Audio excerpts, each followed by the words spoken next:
Light 98.7's Most Music Morning Show. It's that time once again.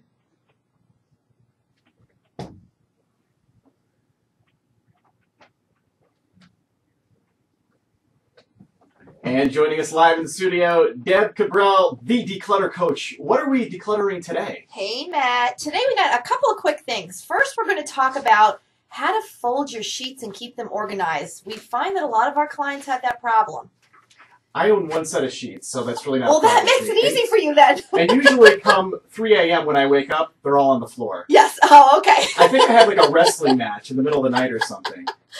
Well, we have a product called Organized in 60 Seconds, and they're news segments that air here in Utica and then in 5 other cities in New York. And Matt, this week we went national. To Cali, right? Yes, we're in Bakersfield, and I know that you lived there for a while. I did. Yeah, so we're really excited. We've got other cities, so stay tuned. We're going to tell you about some of our other cities, but we're really excited. So we did a video to show people. So here's what we suggest.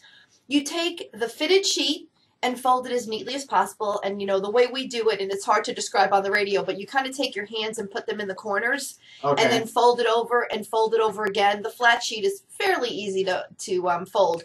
And then we take the one pillowcase and fold it on top and put those 3 items into the other pillowcase. Oh, and then like you're hiding them. Yeah, yes, and then you fold it nice and neat, and you can line them up in, whatever closet you have or a drawer. It just makes it really easy, and you're never looking for, where's the sheet, or, where's the pillowcase. It's all nice and neat. So there's a video to show you how to do that on our Organized in 60 Seconds.com page, and also in our Transformation Thursday today. Very cool. I remember when I was a kid, I used to wake up.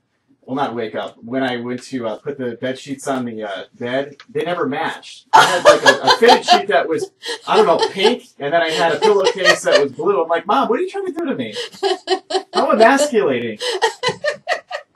So we have some business tips, how to deal with interruptions. Well, that never happens to me. Oh, I bet not.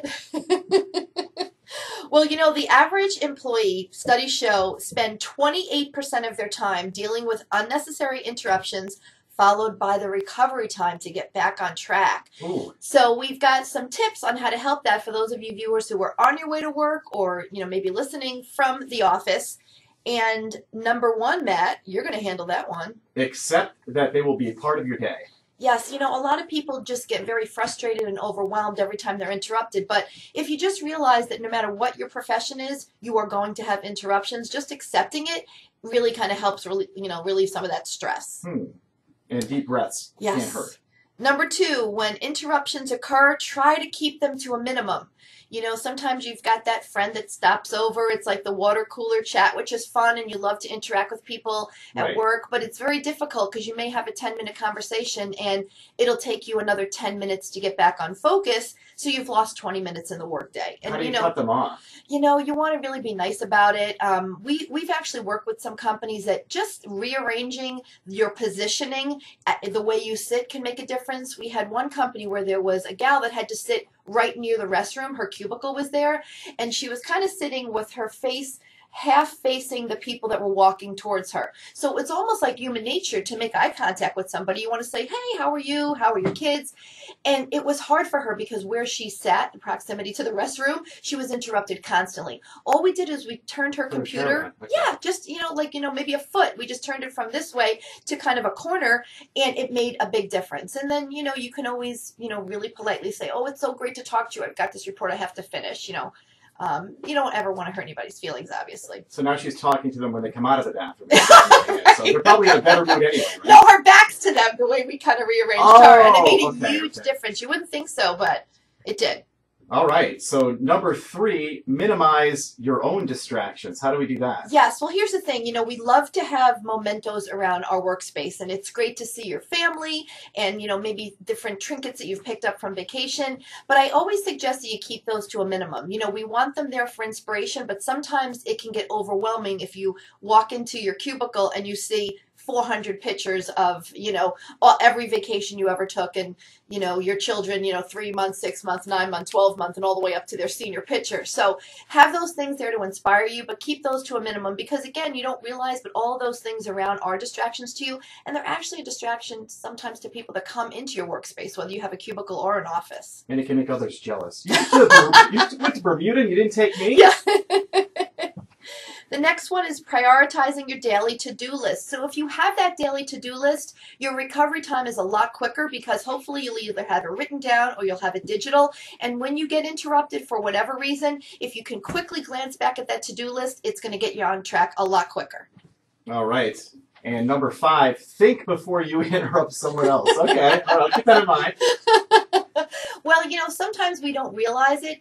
We're constantly going to our superiors, asking questions or asking for reassurance. And if you need to, then absolutely you need to do so. But sometimes if you're working and you've got a question or two that comes up, rather than go interrupt them 2 or 3 times, make a little note on a Post-it. I'm guilty of this. You know what I often say to myself? Nat, can you solve this problem by yourself first? Yes. Usually the answer is no.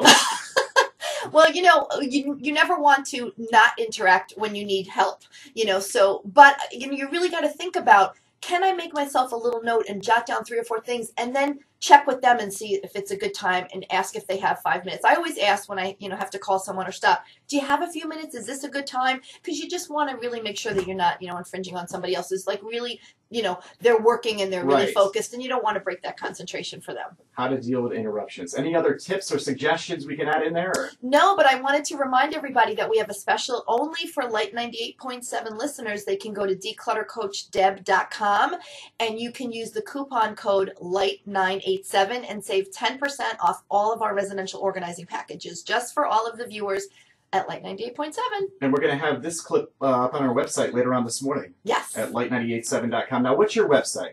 It is decluttercoachdeb.com. And Declutter Coach Deb, thanks for swinging by the Most Music Morning Show. Thank you, Matt.